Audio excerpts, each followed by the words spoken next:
Hoje eu vou trazer um direcionamento aí sobre a questão de como nós devemos progredir no treinamento, né? De forma segura, adequada, para conseguirmos aí lidar melhor com a questão da artrose do joelho, né?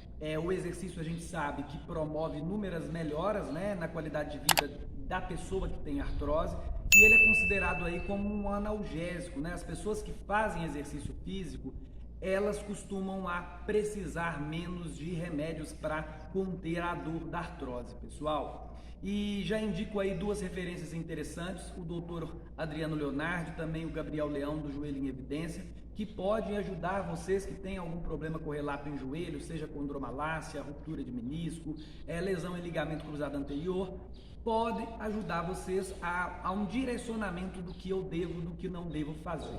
Então vamos lá, pessoal, sobre a artrose no joelho. Olha só, a artrose é uma doença inflamatória crônica, tá? Ela está associada aí a um desgaste, uma degeneração das cartilagens e das articulações do joelho e elas prejudicam e muito, principalmente do ponto de vista da dor, quem desenvolve uma artrose, tá? Olha só que interessante, é uma das doenças que tem maior prevalência no mundo, segundo a Organização Mundial de Saúde, e alguns estudos mostram que indivíduos até 65 anos, eles têm uma probabilidade de 30% de terem artrose. E indivíduos com mais de 75 anos, pessoal, essa probabilidade passa para 80%. E olha que interessante, mulheres elas são mais propensas, principalmente as mulheres acima dos 50 anos, contrariamente os homens, que geralmente afeta homens com menos de 50 anos.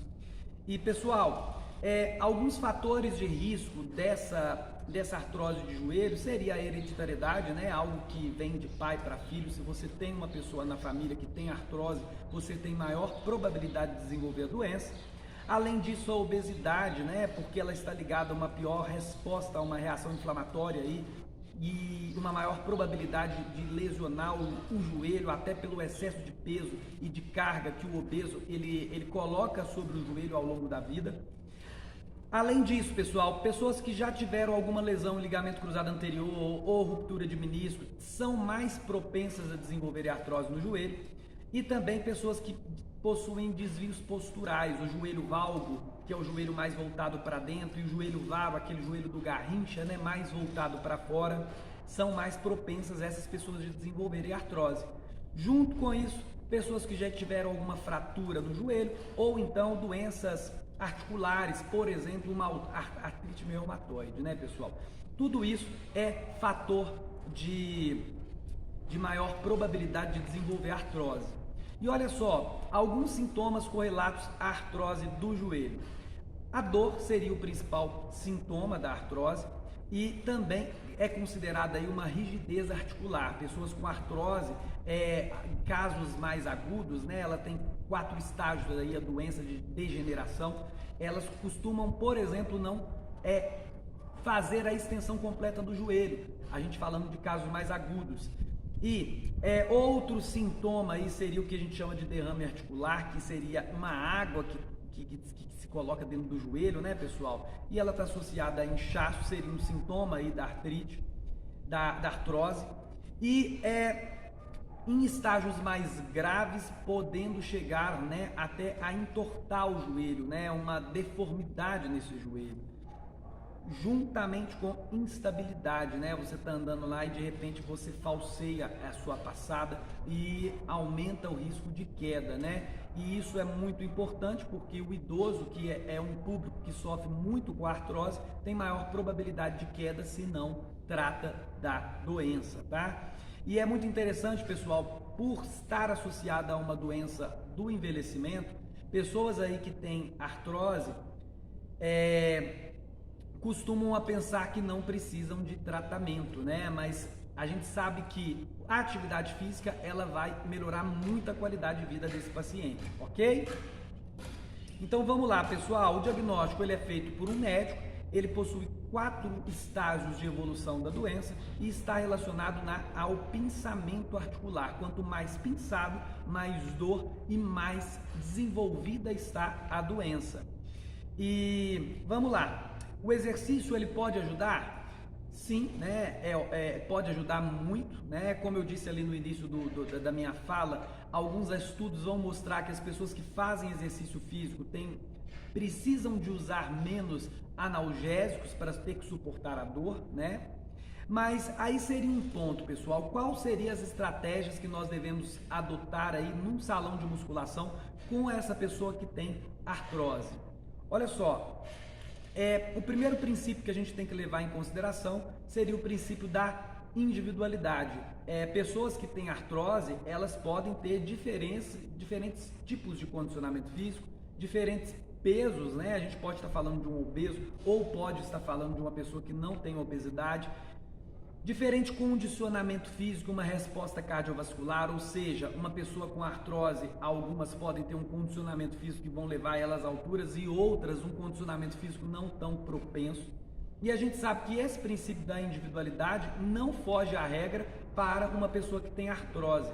Precisa-se de uma avaliação física criteriosa para a gente mensurar qual seria a melhor intervenção para você. Se, por exemplo, é na água, ou na bicicleta ou na esteira, seria o cardio, por exemplo.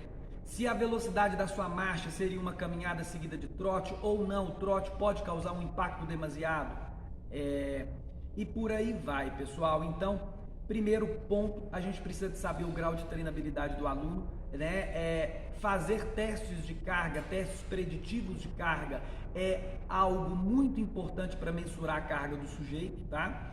E assim como todos os outros tipos de intervenção, o princípio da individualidade, ele é um eixo norte de todo o trabalho desenvolvido no salão de musculação, ok?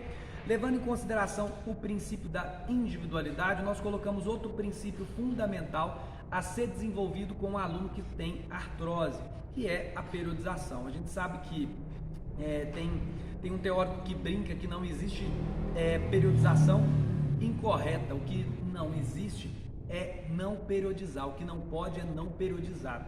Periodizar, pessoal, nada mais é do que planejar o seu treinamento. E uma pessoa que tem artrose não quer dizer que ela não possa, num determinado grau de treinamento, em determinado grau de treinabilidade, trabalhar com cargas mais elevadas. Não quer dizer que ela não possa chegar nesse nível. Mas é muito mais seguro e aconselhável, principalmente com pessoas que estão iniciando o treinamento, trabalhar um modelo de periodização por volume, não mexer tanto com carga, principalmente, né, pessoal, o iniciante, uma pessoa que já vem sedentária. Então, o Colégio Americano de Medicina do Esporte recomenda uma sobrecarga por sessão de treinamento de 10% e não foge à regra até 10%, né? Não foge à regra com alguém que tem artrose. Em vez da gente colocar peso e cada vez mais carga nos equipamentos, no leg press, nos exercícios aí de membro inferior que esse indivíduo irá fazer, nós podemos manter carga e acrescentar volume por sessão de treinamento, seguindo uma recomendação aí do Colégio Americano, algo que vai gerar um retorno positivo e com menor probabilidade de acentuar a dor desse indivíduo no treino e também no pós-treino. Então aí, inicialmente, seguir uma periodização mais voltada para o volume é mais interessante do que uma periodização voltada para carga, ok? Voltada para quilagem, ok? E além disso, pessoal, existem formas de nós intensificarmos o treino de uma pessoa sem mexer tanto na carga de trabalho. Por exemplo, a gente acentuar a fase excêntrica do movimento. A gente tem no movimento, todo movimento, pessoal, por exemplo, um movimento de bíceps, a fase concêntrica e a excêntrica do movimento, tá? Considerado aí a volta nesse caso aqui.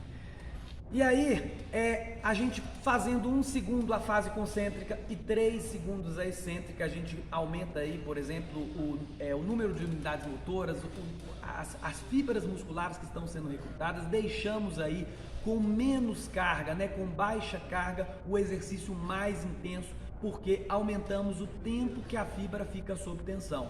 Então, essa ênfase na fase excêntrica do movimento pode ser muito interessante, principalmente no modelo inicial de treinamento, quando a gente não quer estressar aquela articulação com tanta carga, né?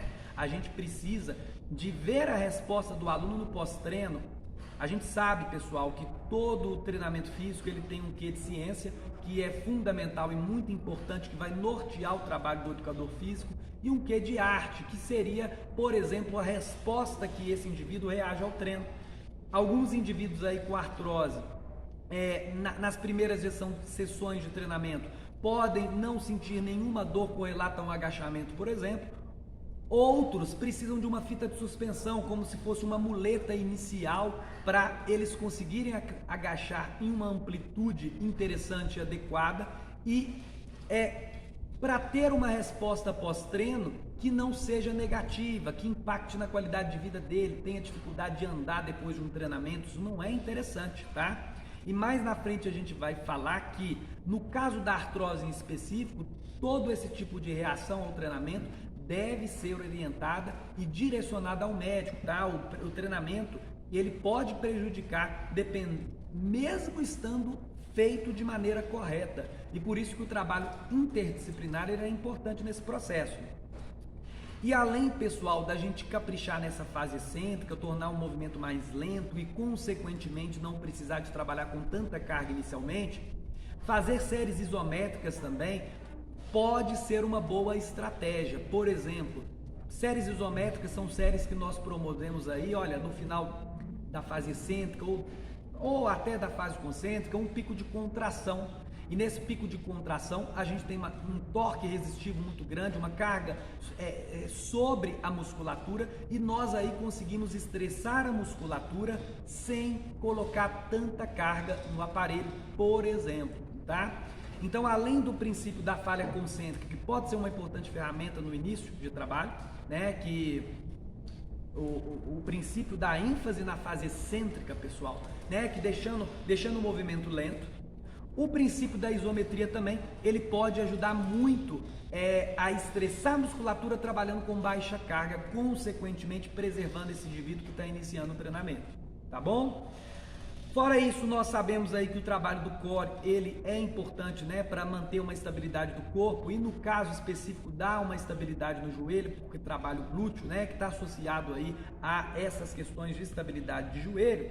E o trabalho unilateral, pessoal, com uma perna só, ele é sugerido também quando esse indivíduo ele apresenta alguma assimetria, tá? Uma simetria entre pernas. Você pode diagnosticar uma simetria, por exemplo, num primeiro diagnóstico de avaliação física, quando você vê a circunferência, né, da coxa e uma é maior do que a outra, isso já indica uma possível assimetria. E também através de testes de carga você pode perceber a força de uma perna com a outra.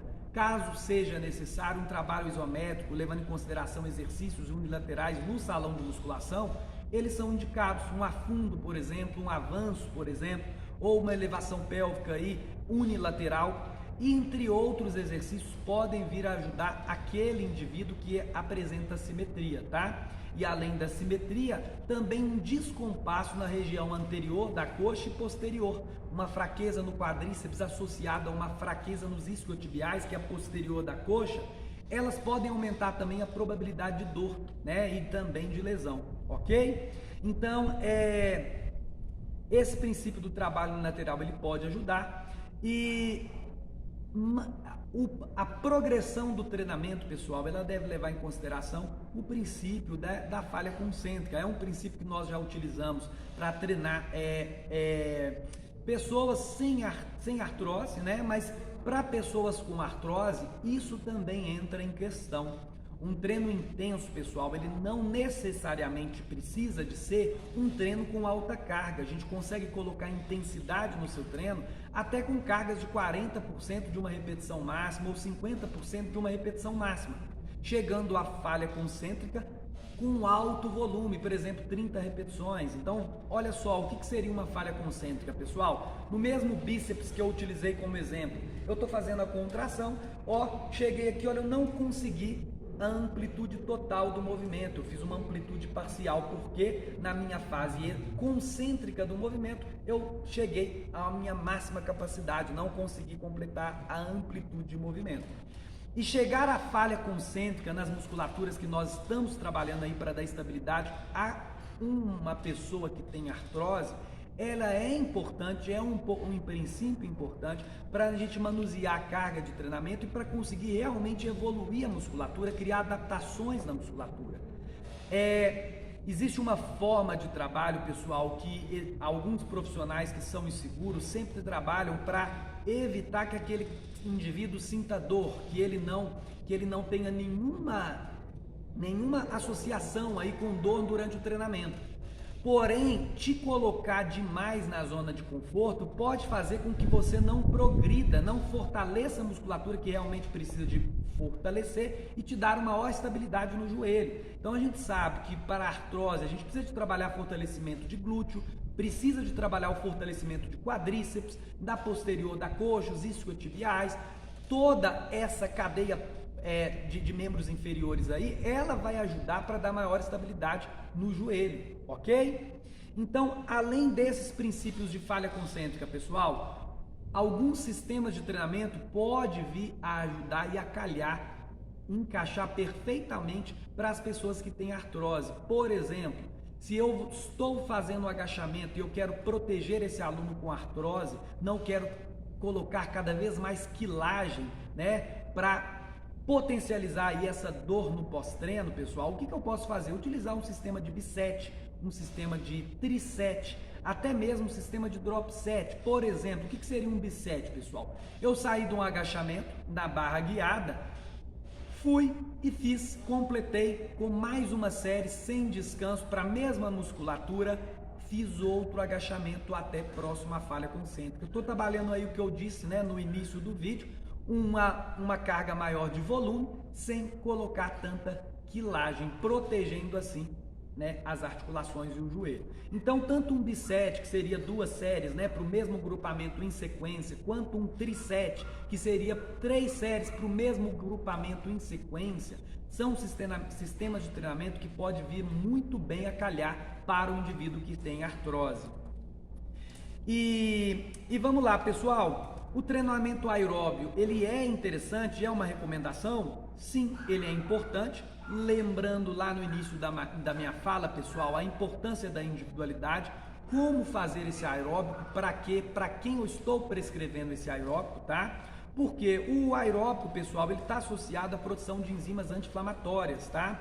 A interleucina 4, a interleucina 10, elas são produzidas mais e elas acabam poupando esse joelho, né? E funcionando como um analgésico aí.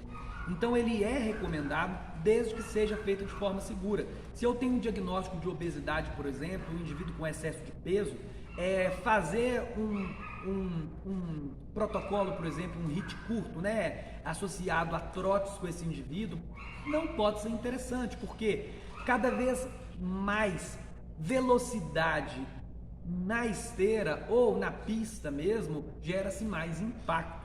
O impacto, pessoal, existe uma dose de impacto que pode ser interessante para um sujeito, para o outro não. Mas quando a gente está trabalhando com uma pessoa que chega, que ela muitas vezes saiu da fisioterapia, acabou de chegar na reabilitação, a gente precisa colocar o mínimo de dose de intervenção e ajeitar o treinamento dessa pessoa a partir do mínimo. Algumas podem chegar a treinar em maior capacidade, em maior velocidade, outras não. Né? E levando em consideração certos aspectos que a gente já avalia numa avaliação física, o peso, o nível de condicionamento físico e de força desse sujeito, é recomendado que façamos um cardio numa bicicleta ou um cardio na água antes de passar por um cardio que pode gerar maior impacto, tá? E se chegarmos a fazer um cardio, pessoal, um treinamento de pista na esteira com corrida, como a corrida, por exemplo, nós precisamos de periodizar com muita cautela. Por exemplo, treinamentos aí que tem um incremento de mais de 30% por sessão de treinamento aí, por semana. Um treinamento cardiovascular, ele é mais propenso de gerar lesão. Aquela coisa de sair do 2K e fui pro 8K da noite pro dia. Tem que ter gradatividade, tem que ter o princípio, né, da periodização e do controle de carga mais metrado, principalmente por esse indivíduo, tá bom? Então, cardio recomendado, não qualquer cardio, preciso de ter uma progressão e o início desse cardio de maneira mais segura, tá bom? Fora isso, pessoal, olha só, Dor, inchaço, perda de movimento, eles podem acontecer numa pessoa que tem artrose, mesmo o treino estando funcionando super bem e estando todo bem encaixado, ok? Caso isso aconteça, é fundamental aí nós procurarmos o trabalho interdisciplinar e o médico, tá? Muitas vezes, pessoal, o fato do joelho estar inchado, ele pode estar associado a alguma inibição da musculatura e o médico ele vai diagnosticar e vai saber orientar, assim como o fisioterapeuta também, um trabalho interdisciplinar mais seguro para esse cliente, né, que tem a artrose, ok? No mais, pessoal, exercícios aí de membros inferiores, a gente não precisa de criar nenhum teorismo. Os exercícios de cadeia cinética aberta, cadeia cinética fechada, extensor de joelhos não é recomendado, etc. Não, vamos mais com calma. Exercícios de membros inferiores, agachamento, levantamento terra, elevação pélvica, o próprio afundo, eles vão ser recomendados desde que nós prescrevamos esses exercícios, né, de acordo com o equilíbrio entre parte anterior e posterior, né, para a gente não causar um desequilíbrio ainda maior nessa musculatura que vai dar estabilidade para o joelho. Eles são recomendados com a dose e resposta correta, semanal. Vamos pensar aí que você está iniciando um treinamento hoje, 6 séries por grupamento muscular por semana já é mais do que recomendado. Para você iniciar o seu treino. Vamos supor que você faça 3 séries de agachamento na segunda, 3 séries de agachamento na quarta. Trabalhou aí o quadríceps, o glúteo e a posterior da coxa. Já temos aí, olha, um volume adequado de treino para essas regiões. Agora a gente tem que promover uma maior ativação da posterior, porque o agachamento pega menos. Então fazemos o flexor de joelhos e por aí vai, sem tanto segredo, ok? Espero com essa fala aí ter conseguido contribuir para direcionar um pouco e explicar melhor como é feito o processo aí de intervenção e de iniciação à prática da musculação em quem tem artrose. E um aconselhamento para você, pessoal, faça atividade física e procure um profissional aí capacitado para dosar bem a sua progressão de treino e conseguir evoluir, né, nesse caso aí que pode apresentar alguns percalços, né? Nem sempre é uma linha reta aí, de evolução e de coisas positivas. Às vezes regride, às vezes o inchaço aparece, a dor aparece, a limitação de movimento aparece, e para isso a gente precisa de ter calma, paciência e não abandonar o treinamento físico, tá bom? Um abraço para vocês e espero ter conseguido contribuir aí.